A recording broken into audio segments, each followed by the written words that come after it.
Arrête, ne fais pas défiler. Le ciel voit ton épuisement. Il voit la bataille que tu viens de traverser et ce soupir de soulagement que tu as poussé en pensant « c'est enfin terminé ». Mets le mot « félicitations » dans le titre de cette vidéo. Ce n'est pas un accident. C'est un avertissement déguisé en célébration préparé juste pour toi. Tu reconnais ce poids, n'est-ce pas? Cette lassitude dans ton corps, ce désir de simplement te laisser tomber et de ne penser à rien. Tu le justifies comme une récupération. Tu appelles ça du repos. Mais ton corps, lui, sait que c'est une léthargie. La discipline que tu avais, la prière matinale, la lecture qui te fortifiait, même la simple marche pour clarifier tes pensées, tout cela a été mis de côté. La première chose à partir, sous le prétexte honorable du « je le mérite ». Puis viennent les décisions. Celles qui étaient urgentes avant la bataille. La conversation difficile, le projet à lancer, la porte à fermer. Elles sont toutes là, sur une étagère mentale. Et chaque fois que ton regard se pose dessus, une voix douce te dit « demain ». Après que je me sois vraiment reposé. Et ce demain est devenu une semaine, peut-être un mois. Le poids de l'inaction est devenu plus lourd que le poids du combat. Et puis, il y a ta maison, le sanctuaire. Tu rentres et tu ne veux qu'une chose, qu'on te laisse tranquille. Un enfant vient te montrer un dessin, ton conjoint essaie d'entamer une conversation sur la journée et à l'intérieur de toi, une barrière se lève. Pas une barrière de colère, une barrière de fatigue. Pas maintenant. Ce besoin de solitude est en train de devenir de l'isolement et le silence dans ta maison n'est plus la paix, c'est un vide qui grandit. Dans les prochaines minutes, je vais te montrer 3 choses. Premièrement, je vais te montrer où tu as été, dans la fausse tranquillité qui suit un grand combat, un endroit que le ciel considère plus dangereux que la guerre elle-même, car c'est là que les gardes baissent les armes. Deuxièmement, je vais te donner une parole en hébreu qui nomme le vrai repos, le repos d'autorité, et pourquoi la paix que tu ressens maintenant pourrait être un piège tendu pour voler ta prochaine saison. Troisièmement, je scellerai sur toi 3 noms d'identité qui te garderont en éveil. Non pas dans la peur, mais dans la sagesse. Si tu pars avant, tu pars sans le sceau. Et il y a une 4e chose que je vais déposer dans tes mains avant que ce message ne se ferme. Quelque chose que Salomon a consigné pour l'enfant de Dieu qui a besoin de traverser la paix trompeuse et qui tient dans la poche de ton quotidien. Ce n'est pas un livre à étudier. C'est un instrument pour soutenir le poids du silence après la tempête. J'y reviens. Pour l'instant, reste. Ce que tu as vécu n'est pas une simple fatigue. C'est la graine d'une bénédiction qui risque d'être piétinée parce que le gardien du champ s'est endormi, satisfait de la pluie d'hier, sans se préparer pour la récolte de demain. Avant que je ne te donne le nom de cet état, je dois m'assurer que tu comprends ce qui se passe. Et à ce sujet, au sujet du champ de bataille silencieux, du poids de l'armure que tu déposes pièce par pièce, de la sensation de l'eau froide lavant enfin tes mains, il y a quelque chose que Salomon a enregistré, une clé de 2 minutes qui s'insère dans ton jour ordinaire, même un jour de repos apparent. Garde-le au fond de la tête. Et si tu dois partir avant la fin de cette vidéo, cet instrument t'attend déjà dans le premier commentaire épinglé, juste ici en dessous. Mais je te demande de rester jusqu'au bout, car sans le contexte qui vient maintenant, la clé ne fonctionne pas avec la même force dans ta main. As-tu déjà senti que cet épuisement, ce besoin de tout laisser tomber, n'est pas seulement humain, mais spirituel? Et si ce schéma de relâchement après chaque victoire est un signal qu'il y a une bataille contre le but que Dieu a placé sur ta vie, tandis que beaucoup expliquent cela comme de la fatigue ou un manque de discipline, peu réalisent que le voleur de vigile n'attaque pas pour ce que tu as ou ce que tu as fait, mais pour ce que Dieu construit sur toi. Mais et si la vraie raison de ce repos qui te désarme se trouvait justement dans ce que tu n'as pas encore réussi à voir sur ta propre vie? Maintenant, pense avec moi. Et si tout ce que tu as traversé jusqu'à aujourd'hui, le poids de l'armure, le silence du champ de bataille, le lavage de tes mains, était la réponse à cette question que tu portes depuis des années? Quand pourrais-je enfin me reposer sans crainte? C'est en cherchant des réponses à cela que j'ai trouvé ce guide numérique appelé « Le Code de la sagesse de Salomon ». Ce guide n'est pas une simple lecture, c'est une clé de compréhension spirituelle, un outil fait pour ceux qui désirent voir au-delà des apparences, arrêter de traiter la paix comme des vacances et comprendre pourquoi le voleur de vigile attaque avec tant de force contre ceux qui portent une marque de Dieu. Plusieurs élus ici sur la chaîne ont déjà senti l'appel de l'instrument, mais n'ont pas encore pris la décision de télécharger le guide numérique. Télécharge-le dès maintenant. Il est disponible dans le premier commentaire épinglé. Si tu es l'un des premiers à le télécharger, reviens ici et écris « Amen ». Ce sera ton acte de foi. Et aujourd'hui même, Dieu pourrait te montrer pourquoi le dommage d'une paix non gardée s'est levé contre ta vie. Maintenant, avant que je ne te donne la parole que le ciel a préparée pour toi, je veux que tu reconnaisses avec moi 5 choses, 5 signes qui se manifestent dans ta vie en ce moment même. Ce ne sont pas des prédictions, ce sont des reconnaissances. Si au moins 3 de ces 5 signes résonnent en toi, alors tu sauras que ton arrivée ici n'était pas un accident. Le premier signe est celui de l'écho silencieux. La bataille est gagnée, oui. Mais le silence qui a suivi est un silence agité, presque assourdissant. Tu le remplis avec du bruit, la télévision, les réseaux sociaux, n'importe quoi pour ne pas sentir ce vide étrange. Ce n'est pas toi qui fuis le silence. C'est le ciel qui te montre que l'absence de guerre n'est pas la présence de sa paix. Le silence que tu fuis est un appel à une communion plus profonde que tu interprètes comme de l'ennui. Le deuxième signe est celui de la main ouverte. Tu te surprends à relâcher ta prise. Les disciplines spirituelles qui étaient ton encre, cette prière du matin qui te centrait, cette lecture qui te nourrissait, tu les as mises en pause. Tu te dis que tu te donnes le droit de respirer. Mais dans ton esprit, tu sens une distance se créer. Tu ne lâches pas une habitude, tu lâches la main de Dieu en pensant qu'il comprendra. Et il comprend, mais ce n'est pas ce qu'il désire. Le troisième signe est celui de la porte fermée. Il se passe à la maison. Quelqu'un de ta famille, ton conjoint, un de tes enfants, s'approche de toi. Pour une conversation, pour un besoin, pour un simple partage. Et ta première réaction, silencieuse mais puissante, est « pas maintenant ». Tu t'enfonces dans le canapé avec la télécommande à la main juste après le dîner. Et ce soupir de soulagement que tu pousses est une barrière invisible. Tu as soif de solitude, mais cette solitude est devenue de l'isolement. L'ennemi te convainc que ton repos est plus sacré que ta connexion.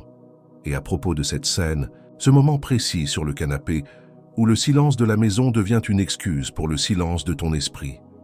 J'ai déjà laissé l'instrument qui t'attend dans le premier commentaire épinglé. Si tu dois partir avant la fin, il est là. Mais reste. Parce que le nom hébreu de ce qui t'arrive n'a pas encore été dit. Et avant que je passe au 4e et au 5e signe, une brève pause. Et au-delà de notre livre numérique, élu, tu as ici une autre façon de fortifier ce message qui est arrivé chez toi aujourd'hui, et de le faire arriver à de plus en plus d'élus comme toi. Nous ne recevons pas un centime pour chaque parole que je te livre ici sur la chaîne chaque jour. Comme moyen pour toi de rendre quelque chose de ce que tu reçois ici, nous gardons ouvert un lien de don volontaire, juste en dessous du livre numérique, dans le premier commentaire épinglé. Toute somme qui tient dans ta main aujourd'hui, toute somme que ton cœur indique, c'est cela qui maintient notre chaîne debout. C'est cela qui fait arriver le prochain message à une autre personne qui en a besoin, exactement comme tu en avais besoin. Je t'attends là-bas, élu. Revenons maintenant au 4e signe. Le 4e signe est celui du rêve reporté. Tu avais un plan, une vision que Dieu t'avait donnée avant ou pendant la tempête. Maintenant que la crise est passée, au lieu d'avancer avec une énergie renouvelée, tu l'as mis sur une étagère. Tu te dis « j'y reviendrai après m'être reposé ». Mais ce repos dure depuis des semaines, peut-être des mois. L'ennemi sait que le report est l'une des formes les plus subtiles de l'abandon. La bénédiction est là, mais le moissonneur est assis à l'ombre. Le 5e signe est celui de la fausse récompense. Tu commences à t'offrir de petites indulgences, un plat spécial, un achat impulsif, des heures de divertissement. Tu appelles cela une récompense pour tout ce que tu as enduré. Et il n'y a rien de mal en soi. Mais au fond de toi, tu sais que tu les utilises comme un substitut. Un substitut à la seule vraie récompense qui peut combler ce vide, la présence de Dieu et sa prochaine instruction pour ta vie. Tu te contentes d'un encas alors que le banquet est servi. Ces 5 signes que tu viens de reconnaître ne sont pas les symptômes d'un épuisement. Ce sont les douleurs de l'enfantement d'un nouveau niveau en toi. Ce n'est pas la fin de quelque chose, c'est le début de ce pourquoi tu as combattu. L'ennemi attaque ton repos parce qu'il a plus peur de ce que tu feras après la victoire que de la bataille elle-même. Avant de te montrer l'instrument que Salomon a laissé pour le jour ordinaire, je dois te donner le nom hébreu de ce que tu portes, car l'instrument n'a de sens qu'après que tu connaisses le nom. Et il y a un mot en hébreu qui définit exactement l'état dans lequel tu vis, un mot qui recontextualise tout ce que je viens de te décrire. Il existe un mot en hébreu originel qui change tout ce que tu pensais savoir. Et ce qui vient maintenant va t'expliquer pourquoi tout est arrivé dans cet ordre. Et porter ce nom sans l'arme appropriée, ce n'est pas ce que Salomon a préparé pour toi. Il a préparé autre chose, et cette autre chose est ce que je vais te remettre maintenant. Ce n'est pas de la théorie, c'est un instrument, le code de la sagesse de Salomon. Et l'instrument que Salomon a laissé pour l'enfant de Dieu qui a besoin de traverser le jour ordinaire sans perdre ce qu'il a reçu dans l'intimité. Quand tu luttes comme un lion et que tu te reposes comme un mouton sans protection, tu as besoin du mécanisme de la paix prématurée. C'est le premier symptôme. Quand ta maison est devenue un lieu pour te cacher de l'appel, non pour t'y préparer, tu as besoin du mécanisme de la paix prématurée. C'est le deuxième symptôme. Quand tu acceptes n'importe quelle miette de paix comme si c'était le banquet de la victoire, tu as besoin du mécanisme de la paix prématurée. C'est le troisième symptôme. Et si tu sens en ce moment que c'est exactement ce dont tu as besoin, avant même que je continue, pose ton pouce maintenant sur le lien dans le premier commentaire épinglé. Ne clique pas encore. Pose juste ton pouce. Sens le poids de la décision avant de prendre la décision. Ce n'est pas une méthode pour faire plus. C'est un instrument pour soutenir plus. Il ne t'entraîne pas, il te couvre. En tenant cet instrument dans ta main, en le lisant, tu commences à voir le champ de bataille silencieux pour ce qu'il est. Il te montre où la paix prématurée agit avant qu'elle ne devienne une mauvaise décision. Il interrompt le cycle de la paix prématurée avant qu'elle ne devienne la prochaine occasion manquée. Et la prochaine occasion manquée arrive plus tôt qu'il n'y paraît. Et il vient avec 2 sauts pour ton foyer. Pas pour ta performance. Le premier saut poué, le rituel du sommeil du juste. C'est un audio. Tu ne le lis pas. Tu te couches. Et ce que tu appelais insomnie, aujourd'hui tu l'appelleras veille non scellée. Kog. Et tu apprendras à sceller la nuit avec le bon nom, dans le bon ordre, dans la bonne voie. Le Bomtaka deuxième saut est l'éveil de la clarté, les 7 décrets du matin.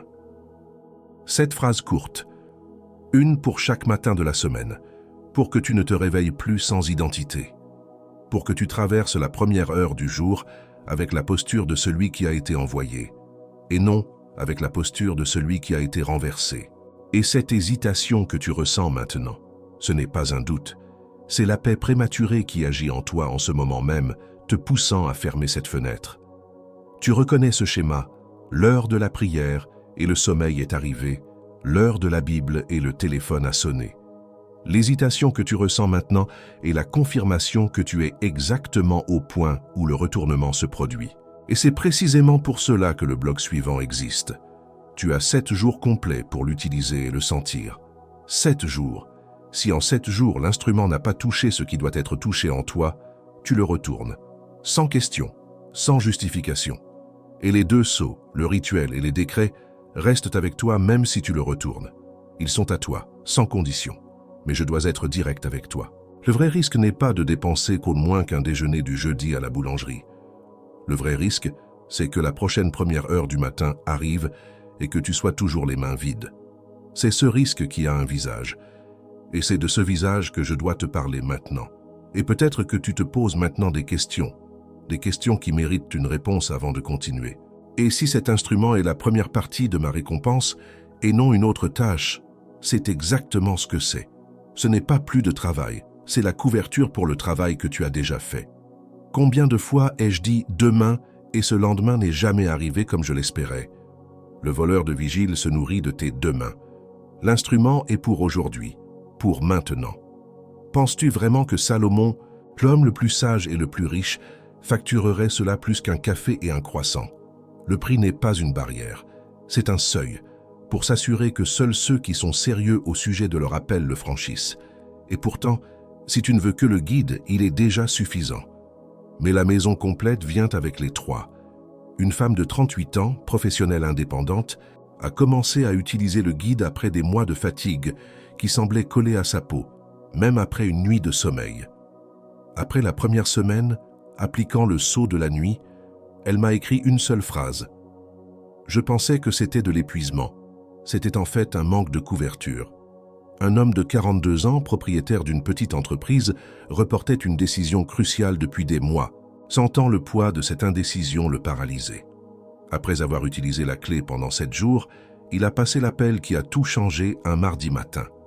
La phrase qu'il a envoyée était « Ce n'était pas de la prudence, c'était un esprit de report que je nourrissais ». Une grand-mère de 61 ans sentait une distance se creuser avec ses petits-enfants le week-end, le silence dans la maison devenant lourd. Après la 2e semaine avec le guide, elle a initié une conversation, non pas sur ce qui n'allait pas, mais sur les rêves qu'ils avaient. Elle a écrit « Je pensais que mon silence les protégeait, mais il les affamait. Peut-être que dans 3 heures, tu seras de nouveau allongé dans ton lit, sentant le poids de l'armure que tu as déposée trop tôt, te souvenant que tu as vu cette vidéo et que tu n'as toujours pas tendu la main.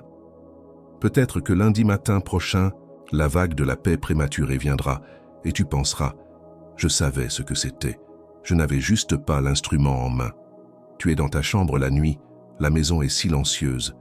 Tu prends ta Bible, mais tu la reposes sur la table de chevet en pensant « Pas ce soir, je suis trop fatigué. » Tu ressens un soulagement immédiat suivi d'un vide inconfortable. Et pendant que tu célébrais la bataille d'hier, la couronne de demain a été donnée à un autre. Et ce dommage silencieux continue d'arriver, avec le même réveil, le même café, la même porte qui s'ouvre lundi prochain. Le lien est dans le premier commentaire, épinglé pour toi. Pas pour tout le monde, pour toi. Quiconque a besoin de traverser le prochain lundi matin avec l'instrument en main, clique maintenant. Et quand tu le feras, quand tu ouvriras ce lien, tu n'achètes pas un livre. Tu acceptes un instrument que Salomon a préparé pour ton jour ordinaire. Et ce que tu vas comprendre ensuite, quand tu entendras le mot hébreu qui vient maintenant, changera la façon dont tu lis tout ce qui s'est passé jusqu'à présent. Et avant que je te livre la prochaine parole qui vient encore maintenant, parce qu'elle vient encore et elle pèse, je veux te rappeler une chose, Élu. Comme je te l'ai déjà dit plus tôt, au-delà du livre numérique qui est dans le premier commentaire épinglé, il y a ce lien de don volontaire ouvert, juste en dessous du livre. Nous continuons à ne pas recevoir un centime pour chaque parole que je te livre ici chaque jour. C'est pour cela que ce lien existe, Élu, pour qu'une autre personne demain trouve exactement cette parole qui t'a trouvé aujourd'hui. Toute somme que ton cœur indique. Chaque geste comme celui-là maintient notre chaîne debout et fait arriver le prochain message à qui en a besoin. Exactement comme il est arrivé chez toi aujourd'hui. Et encore une chose, avant que nous retournions au message, je veux que tu saches ce qui suit. De temps en temps, ici, sur notre chaîne, j'enregistre une vidéo spéciale d'honneur. Une vidéo de remerciement avec une parole spéciale uniquement pour reconnaître les élus qui ont le plus donné et ceux qui ont acquis le livre numérique. Tous ceux qui ont soutenu cette parole avec moi méritent cette mention de gratitude pour un geste si généreux. Tu sèmes ici, le ciel se souvient de toi là-haut, et moi je me souviens de toi ici en bas. Je t'attends là-bas au lien, à nouveau, Élu. Et maintenant, enfin, le mot hébreu qui changera tout. La parole hébraïque qui nomme ce que tu vis n'est pas une parole de fatigue. C'est une parole d'autorité qui a été mal comprise. Cette parole est Menoucha. Prononce-la avec moi, où que tu sois, Menouka, Menouha. Ce n'est pas la simple absence de guerre. Ce n'est pas des vacances après un combat. C'est un repos habité, une paix souveraine, une tranquillité qui monte la garde. Ce n'est pas une simple traduction de dictionnaire. C'est un état qui décrit une posture, une vocation. Et lorsque tu entends ce mot, tu le reconnais, car il se passait déjà quelque chose en toi. Tu n'avais tout simplement pas le nom. Tu cherchais le soulagement, alors que le ciel t'offrait une forteresse. Et sur cette parole, il est écrit, dans le psaume 4, verset 9, « Je me couche et je m'endors en paix, car toi seul, Éternel, tu me donnes la sécurité dans ma demeure. » Ce n'est pas une prière pour un avenir lointain, c'est la déclaration de celui qui vit dans la Menuha. Il ne demande pas la paix, il s'y couche. Il ne quémande pas la sécurité, il y demeure. C'est un état, non une requête. Pense à David. Pas le jeune berger avec sa fronde, ni le roi puissant sur son trône d'or. Pense à David, au sommet de sa gloire, après les géants abattus et les royaumes conquis. Le moment précis où un homme se dit « J'ai assez fait, je mérite ce repos », c'est là que la véritable bataille commence. Le printemps arrive, l'époque où les rois partent en campagne. C'est le verset qui condamne David avant même qu'il ne pêche. Tous les rois sont au front. Mais David, lui, reste à Jérusalem. Il s'accorde un répit. Cette même paix prématurée que tu ressens, il l'a probablement appelée sagesse ou délégation. Il était au-dessus de la mêlée. David n'a pas reçu d'instrument ce jour-là. Il a dû apprendre par la chute. La sagesse pour lui est venue après la cicatrice, une cicatrice qui a marqué sa lignée pour des générations. Il a vu, trop tard, que son repos non gardé était la porte d'entrée béante de son plus grand échec. La scène se déroule sur le toit de son palais. La brise du soir, le panorama de sa ville, le sentiment de contrôle absolu. Un confort gagné à la dure.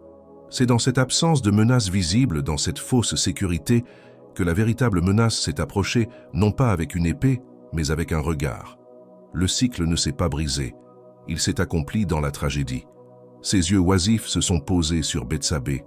La paix prématurée a mené à la convoitise au péché, le péché à la mort et à la dissimulation.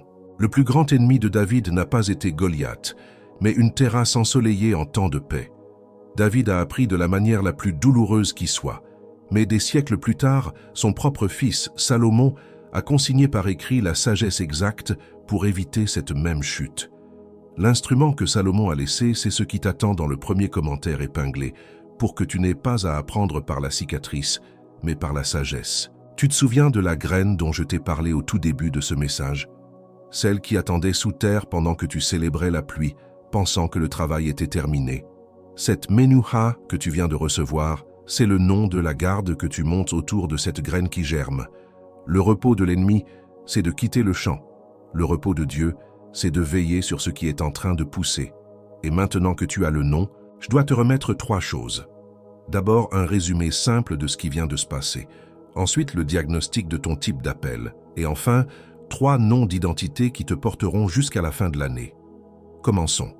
Laisse-moi m'arrêter une minute entière et mettre tout ce que tu viens d'entendre en mots simples. Sans poésie, sans métaphore, juste les faits. Fait 1. Il existe un esprit, le voleur de vigile, qui se nourrit de ton soulagement. Il prospère sur la paix prématurée. Fait 2. Il fait cela en te vendant une paix bon marché pour t'empêcher d'atteindre la vraie Menouha, le repos d'autorité que Dieu a pour toi. Fait 3. David, le roi selon le cœur de Dieu, a été presque entièrement consumé par cela. Ce n'est pas une théorie, c'est l'histoire. Fait 4. Ta prudence, ton désir de ne pas déranger Dieu après une victoire, peut être la sentence qui annule la prochaine bénédiction qui était déjà en route.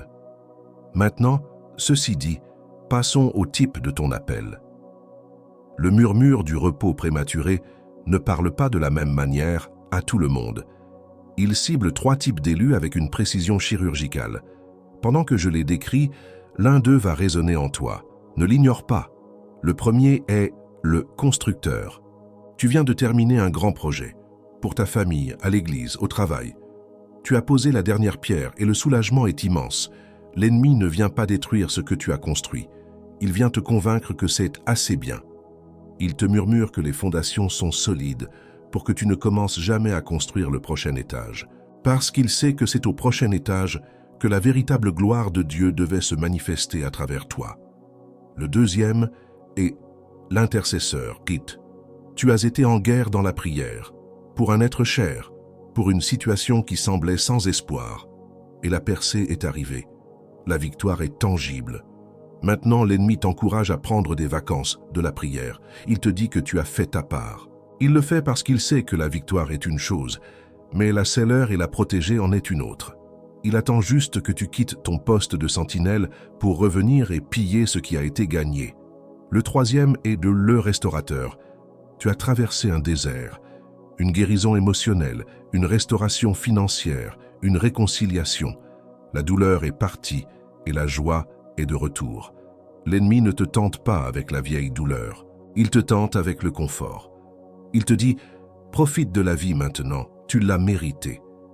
Il fait tout pour que tu gardes ton histoire de guérison pour toi, pour que la puissance de ton témoignage reste enfermée, incapable de libérer les autres qui sont encore dans le désert que tu viens de quitter. Tu as senti l'intensité de ce qui se passe en ce moment. Cette contraction quand j'ai parlé du premier type, cette chaleur quand j'ai mentionné le troisième. Ce n'est pas le signe que quelque chose ne va pas avec toi, c'est le signe de ta capacité à te transformer. L'intensité de l'attaque est proportionnelle à la capacité de la transformation. Ceux qui ressentent faiblement, leur transformation est faible. Ceux qui ressentent fortement, leur transformation est forte. Et au-dessus de ton type, le ciel a déjà scellé 3 noms. 3 noms qui te porteront jusqu'à la fin de cette année, donnant une forme à ton identité lorsque le cycle essaiera de te dissoudre. Le premier nom est gardien du sceau. Tu n'es pas seulement celui qui gagne la bataille, tu es celui qui en garde les fruits. Le ciel t'a confié la responsabilité de veiller à ce que ce qui a été conquis ne soit pas volé par la négligence ou la paix prématurée.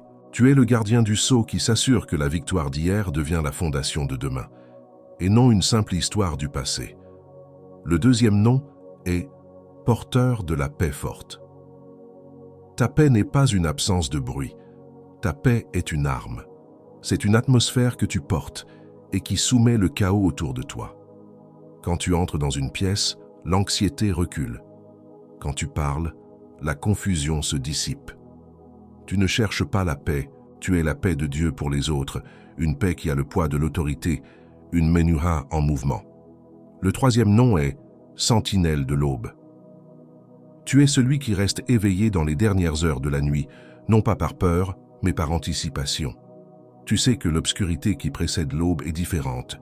C'est là que les instructions pour le jour à venir sont données. Tu es la sentinelle qui ne se laisse pas tromper par la fausse aube, mais qui attend le premier rayon de la vraie lumière pour recevoir l'ordre de marche suivant. La vulnérabilité du gardien du sceau est de croire qu'une fois qu'un sceau est apposé, il n'a plus besoin d'être gardé. C'est de célébrer le document scellé en laissant la porte de la salle du trésor ouverte. C'est la tentation de faire confiance à l'encre d'hier, plus qu'à la vigilance d'aujourd'hui. C'est pourquoi l'instrument que Salomon t'a laissé n'est pas un simple livre à lire, mais un rituel appliqué. Il est conçu pour couvrir cette vulnérabilité précise. Il t'empêche de dissocier la victoire de la veille. Le code te rappelle chaque jour que le sceau est aussi fort que le gardien qui le protège. Il est livré avec l'audio pour sceller ta nuit et les décrets pour armer ton matin. Le lien pour le code de la sagesse de Salomon. Et dans le premier commentaire épinglé, quand tu iras le chercher, tu ne téléchargeras pas un fichier. Tu accepteras la charge de gardien du sceau en sachant que tu as maintenant l'instrument pour la soutenir. C'est une décision. Fais-la maintenant. Et il y a encore 3 choses qui doivent être dites avant que je ne t'envoie. Si l'un de ces 3 noms t'a frappé plus fort, écris le numéro ci-dessous. 1, 2 ou 3. Ce sera ton premier acte en tant que porteur de ce nom. Maintenant que tu portes ces noms, tu dois connaître la contre-attaque. Il y a 3 tactiques spécifiques que l'ennemi utilisera contre ces 3 identités, et je dois te les montrer avant de te libérer. Car connaître son nom est une chose, connaître sa stratégie en est une autre. La première est la tactique de la comparaison inversée. Il pointera du doigt d'autres personnes, même de bons chrétiens, qui semblent se reposer, qui prennent des vacances, qui profitent de la vie. Il te murmurera « Regarde, ils ne sont pas aussi intenses que toi. Ils ont confiance en Dieu. Pourquoi es-tu si agité ?» Il utilise leur saison de repos légitime pour invalider ta saison de vigilance nécessaire. Il te fait sentir anormal pour ta diligence, te poussant vers une normalité qui, pour toi, est une zone de danger. La deuxième est la tactique du silence stratégique. Après une grande victoire ou après que tu aies reçu une promesse, Dieu peut devenir silencieux. Ce n'est pas un silence d'abandon, c'est un silence de germination. C'est le temps où la graine pousse sous terre. L'ennemi prend ce silence divin et le traduit dans ton esprit comme « mission accomplie ». Tu peux te détendre maintenant. S'il y avait autre chose, il te le dirait. Il transforme une période sacrée de test et de croissance en une excuse pour le relâchement spirituel. La troisième est la tactique de la fausse culpabilité. C'est la plus subtile. Lorsque tu ressens le besoin de prier tard le soir ou de te lever tôt pour chercher la face de Dieu, Il te fera sentir coupable. Coupable de ne pas faire confiance. Coupable d'être trop sérieux. Il prendra ta plus grande force, ta vigilance spirituelle, ton zèle, et la présentera comme un défaut, presque une maladie. Il veut que tu aies honte de l'intensité même que Dieu a placée en toi, comme un système de défense. Mais pour chaque tactique, le ciel a fourni une arme. 3 armes pour le gardien du sceau, le porteur de la paix forte et la sentinelle de l'aube. Contre la comparaison inversée, tu as l'arme de et la prière de la première heure. La première heure de ta journée ne lui appartient plus, avant le téléphone, avant les nouvelles, avant le café. Cette heure est consacrée à recevoir le rapport de la sentinelle du Saint-Esprit. C'est là que tu alignes ton rythme sur le sien, pas sur celui des autres. Tu déclares « Mon parcours est unique, mon horloge est divine. Je ne cours pas leur course, je cours la mienne. » Contre le silence stratégique, tu as l'arme du Psaume Sabbat actif. Ton jour de repos n'est plus un jour d'inactivité, mais un jour de réalignement intentionnel. Ce n'est pas un jour où tu ne fais rien, mais un jour où tu te branches à la source de tout. Tu transformes le repos en une activité spirituelle profonde, écoutant dans le silence au lieu de le fuir. Tu déclares « Ton silence n'est pas une absence, c'est une instruction. J'écoute. » Contre la fausse culpabilité, tu as l'arme du journal de la victoire. Tu n'y notes pas seulement tes victoires, mais les stratégies que Dieu a utilisées pour te les donner. Tu le relis pendant tes temps de paix. Cela te rappelle que l'ennemi a une intelligence, mais que Dieu a une sagesse supérieure. Cela ancre dans ta mémoire que ta vigilance n'est pas de la paranoïa, c'est de l'expérience. Tu déclares « Mon intensité est ma sagesse, ma vigilance et ma gratitude en action. » Et ces 3 armes, seules, sont des rappels. Avec un instrument, elles deviennent une couverture. Reconnaître le cycle de la paix prématurée sans avoir l'instrument que Salomon a laissé, c'est recevoir le diagnostic sans le traitement. C'est se réveiller face au problème sans le remède sur la table de chevet. Et de plus, il y a 4 stratégies de l'ennemi pour le temps de paix au-delà de ces 3 que je ne peux pas ouvrir ici. Non pas par manque de temps, par densité. Chacune nécessite sa propre page, avec la contre-arme exacte. Et alors que je ne livre pas ces 4 ici, le voleur de vigile, lui, les connaît toutes. Le guide les livre. Quand tu sens l'élan d'être spirituellement productif, mais qu'une voix dit « pas maintenant », le guide est pour toi. Quand tu te surprends à justifier l'inertie comme une confiance en Dieu, le guide est pour toi. Quand le silence dans ta maison commence à ressembler plus à un vide qu'à une paix, le guide est pour toi. Le lien pour le code de la sagesse de Salomon attend. La reconnaissance sans l'instrument te laisse là où tu as toujours été, connaissant le nom mais les mains vides. Et c'est pourquoi il existe un dernier obstacle qui doit être nommé avant que tu ne dises « Amen ». C'est l'obstacle le plus pieux, le plus spirituel. C'est la peur de paraître ingrat. C'est la voix qui dit « Dieu vient de me donner une grande victoire. Comment puis-je lui demander la prochaine chose ? Je devrais juste être reconnaissant et silencieux. » Cette fausse humilité est la porte d'entrée de la stagnation. Ta faim pour la suite n'est pas de l'ingratitude, c'est la preuve que tu as compris que la victoire d'hier était une préparation, pas une destination. Mais avant que je ne te libère, il y a un dernier point. Alors où que tu sois, je veux que tu fermes les yeux, pas pour dormir, pour voir. Et pose ta main droite sur ta poitrine, sur ton cœur. C'est là que la prochaine parole doit atterrir. Père, au nom de Jésus, je te remets maintenant la personne qui est de l'autre côté de cet écran, et je commence par lui donner la permission de te remettre ce qu'elle n'a osé dire à personne. Je te remets la fatigue qui s'est accumulée dans ses os, cette lassitude qui n'est pas partie avec le sommeil. Je te remets la honte d'être fatigué après une victoire, le sentiment d'être faible pour vouloir juste que tout s'arrête un instant. Et je déclare maintenant, je ne retournerai pas en arrière, je ne reculerai pas. Je ne vais pas abandonner 24 heures avant le tournant simplement parce que le silence est devenu inconfortable. Je refuse de laisser l'ennemi transformer mon lieu de repos en son terrain de chasse. Je choisis de rester à mon poste, même si je ne comprends pas encore l'ordre du jour de demain. Ma place est ici, et je te libère de la peur de paraître ingrat. C'est la chaîne la plus subtile. La peur qu'en recevant cet instrument, en agissant maintenant, tu dises à Dieu que ce qu'il a déjà fait n'était pas suffisant. C'est un mensonge.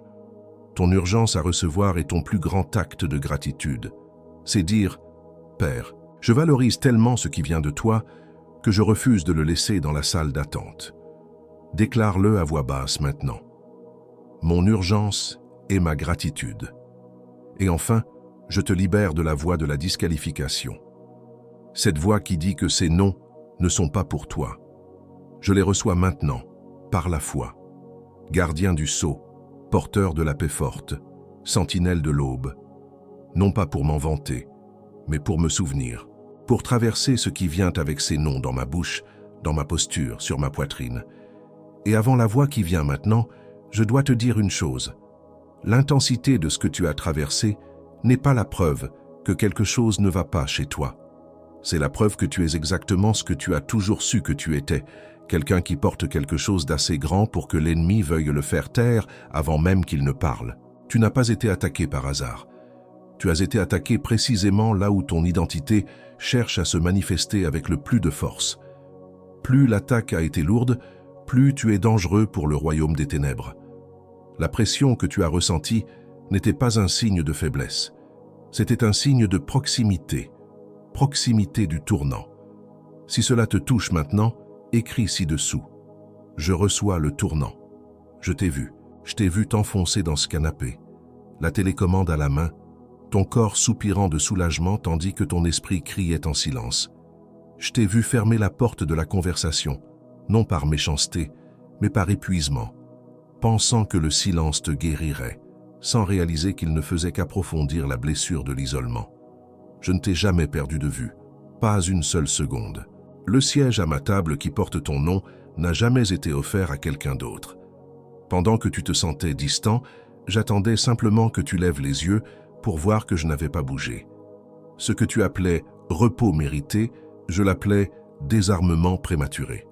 Ce que tu appelais silence, je l'appelais un champ de bataille attendant sa sentinelle. Ce que tu appelais paix, je l'appelais le vestibule de la Menuha, que je suis sur le point de t'apporter maintenant. Ton nom est gravé dans la paume de mes mains. Ce n'est pas de la poésie, c'est un fait. Chaque fois que j'ouvre mes mains, je vois ton nom, je me souviens de ta destinée. La chaise est tienne, la couronne est prête. La seule chose qui a jamais manqué, c'est ta permission de la recevoir, sans la mériter. Et il y a une voix qui parle maintenant en toi, une voix qui dit « Ce n'est pas pour moi, c'est pour quelqu'un qui a une plus grande foi. » J'ai besoin que tu m'entendes, maintenant. Tu as la permission. Tu as la permission de recevoir ce que tu n'as pas gagné. Tu as la permission d'occuper la chaise à la table sans avoir à te justifier. Tu as la permission de laisser mourir la version de toi qui avait besoin de souffrir pour se sentir digne. Salomon n'a pas préparé cet instrument pour ceux qui sont déjà prêts. Il l'a préparé pour ceux qui sont fatigués. Et celui qui est fatigué, c'est toi maintenant. J'étends maintenant ma main vers ta maison et je décrète une couverture de scellement sur tout ce qui t'appartient. Sur ta table, afin que chaque repas soit un acte de gratitude vigilante et non de relâchement, et que les conversations qui s'y déroulent soient assaisonnées de la sagesse d'en haut. Je déclare une couverture sur tes enfants et ton conjoint, que ton obéissance de cette nuit devienne un manteau de protection sur eux, qu'ils sentent l'atmosphère de ta maison changer, non pas vers la paresse, mais vers une paix gardée par des anges. Et je décrète une couverture sur ton travail, sur tes mains, sur chaque projet. Que le discernement que tu as appris ici déverrouille la prochaine stratégie, même au repos. Que ton obéissance immédiate devienne ta plus grande qualification aux yeux des hommes et aux yeux de Dieu. Tu es engagé, tu es commissionné, tu es envoyé, tu es engagé, tu es commissionné, tu es envoyé, tu es engagé, tu es commissionné, tu es envoyé. Avant de te libérer, je veux que tu marches avec moi vers une pièce que tu n'as pas encore vue avec tes yeux physiques. Ne force rien. Laisse simplement l'image venir à toi. Il y a une longue table, une lumière qui vient d'un endroit que tu ne peux pas identifier. Il y a des gens à cette table, certains que tu as aimés, d'autres que tu n'as pas encore rencontrés. Leurs visages te semblent familiers, comme une famille perdue et retrouvée. Leurs regards sont pleins de paix. Et il y a une chaise près du bout de la table, vide. La forme de ton corps est comme sculptée dans le bois. Le bois se souvient de toi. Salomon est au bout de la table, il te regarde avec un sourire qui connaît ton voyage. Tu n'inventes pas cette scène, tu t'en souviens. Cette chaise a toujours été la tienne, il ne manquait que toi. Ne dis pas encore « Amen ». Reste dans ceci un moment. sans le poids de ce qui vient d'arriver, la permission que tu as reçue, la couverture que tu as acceptée. C'est lourd, c'est réel. Respire là-dedans. Maintenant, tu peux dire Amen. Ce canapé dont le Père a parlé, cet épuisement qui te poussait à t'y enfoncer, il est toujours là. Je veux que tu entendes une chose avant de fermer cette vidéo, parce qu'il y a une phrase que l'adversaire va te chuchoter à l'oreille dans les 3 prochaines heures. Je vais nommer cette phrase maintenant pour que tu ne tombes pas dedans. Mais avant la phrase, il y a quelque chose que tu dois recevoir. Ce qui a été scellé ici et maintenant sera testé dans le prochain soupir de soulagement que tu penseras mériter. Le code de la sagesse de Salomon. T'attends dans le premier commentaire épinglé juste ici, avec le rituel du sommeil et les 7 décrets du matin, pour moins qu'un café avec un biscuit, parce qu'une sentinelle de l'aube sans couverture spirituelle s'effondre avant même que le premier rayon de soleil n'apparaisse. Et l'ennemi compte sur ce moment précis où tu penses « Enfin, c'est fini ». Ce n'est pas une dépense, c'est un instrument. Et Salomon l'a préparé pour que tu traverses ce qui vient avec une main ferme, pas avec une main vide, avec une garantie de satisfaction ou remboursement. Le risque est pour nous, la décision est pour toi. Clique maintenant pendant que le décret est encore vivant dans ta poitrine. Pas demain, pas après la douche, car celui qui remet à plus tard remet à jamais. Et l'adversaire le sait déjà. Dans les 3 prochaines heures, il parlera en toi. Pas à voix haute. En séquence, 5 phrases courtes. Tu l'as bien mérité. Repose-toi, Dieu comprend. Demain est un autre jour. Ne sois pas si intense, profite. Si c'était important, Dieu te réveillerait. 5 vagues. Il essaie sous 5 angles. Sur l'un d'eux, tu cèdes. Aujourd'hui, maintenant, avant le prochain soupir de soulagement, pas après, aujourd'hui. Et Salomon te soutiendra. Et maintenant, le dernier mot de cette vidéo. Et dans la prochaine parole que j'apporterai à cette chaîne, je te livrerai les 3 portes que la Menuha, que tu as reçue aujourd'hui, va ouvrir dans ta vie. Celui qui a entendu cette parole aujourd'hui doit entendre la suivante en séquence, car ce qui vient n'est pas une continuation, c'est un approfondissement. Clique sur la vidéo qui apparaîtra sur l'écran dans quelques secondes. Et encore dans cette vidéo, élu, avant que je scelle cette heure avec toi, je reviens une dernière fois à cette demande. Tu as marché avec moi jusqu'ici. Tu as traversé chaque parole, chaque décret, chaque signe. Et si à un moment de ce message, tu as senti le ciel te toucher, tu sais que cette vidéo n'était pas un accident. Le lien de don volontaire continue ouvert dans le premier commentaire épinglé, juste en dessous du livre numérique. Pas comme une facturation, pas comme un échange, comme la restitution de l'élu à l'autel d'où la parole est sortie, toute somme que ton cœur indique, et le ciel voit chaque geste, le ciel voit, et le ciel le multiplie sur ta maison, sur tes jours, sur ce que tu ne sais pas encore qui est sur le point d'arriver. C'était ma dernière demande. Je t'attends là-bas, élu. Et quand cela arrivera, et cela arrivera bientôt, tu te souviendras de ce moment. Et avant de partir, pense à une personne en particulier, pas plusieurs. Une seule, la personne dont le nom t'est venu à l'esprit à l'instant même où j'ai dit cela, la personne qui a été silencieuse, fidèle, invisible, la personne dont l'onction a également attiré des attaques sans nom. Quelqu'un qui est rentré à la maison en portant un poids qui n'est pas le sien, quelqu'un qui a besoin du même sceau que celui que tu viens de recevoir. Envoie-lui cette vidéo. Elle attend que cette parole arrive, et quand cette personne ouvrira cette vidéo, elle aura besoin de ce que tu viens de recevoir, y compris l'instrument que Salomon a laissé. Cela pourrait bien être ce qui ouvre son propre cycle. Ce n'est pas une faveur que tu fais, c'est un service. Et le ciel voit. Commente ci-dessous « Amen reçu » et envoie cette vidéo à cette personne spécifique qui t'est venue à l'esprit. C'est fait. Ce qui a été livré ici a été livré. Tu n'es plus la même personne que lorsque tu as appuyé sur play. Tu es profondément aimé. Tu n'as jamais été oublié. La chaise est à toi et c'est ainsi que c'est scellé. Le prochain soupir de soulagement peut attendre encore 10 secondes.